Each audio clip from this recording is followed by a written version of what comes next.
Ayan, so hello guys, so may napanood po tayong video no, so about sa ads on reels monetization. So nag-submit siya ng report, so na-approve. So kaya naman guys, samahan nyo ako, magsasubmit din tayo ng report. So dito sa ating monetization tools guys, so screenshot lang natin yan.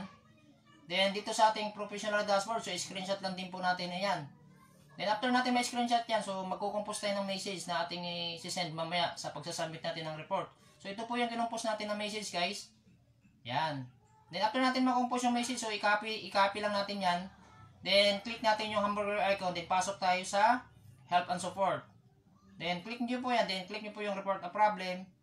Then, continue to report a problem. Then, dito guys, click nyo lang yung include report. Then, dito guys, kung profile yung gamit, so, pindutin yung profile. So, kung page naman. So, since page po yung gamit ko, pindutin natin yung pages. Yan. Then dito, upload from phone. So, meaning, yung ating screenshot kanina, so, i-upload natin dito. Yan yung ating requirements na isi-send kay Facebook sa pag-review ng ating account. Then, dito guys, sa describe the issue, so, i-copy mo naman yung ating kinumpos na message. Then, after mo ma-paste dyan guys, i-paste mo dyan yung message, then click mo yung may arrow na yan. Yan. So, ganun lang kadali guys, ganun lang kasimple paano mag-submit ng report regarding po dito sa ating mga ads on reels monetization. So, sana ma-approve guys, no? So, balita ko sa inyo, balitaan ko po kayo kapag na-approve po tayo dito. So, sana nakatulong sa inyong video na to guys, no?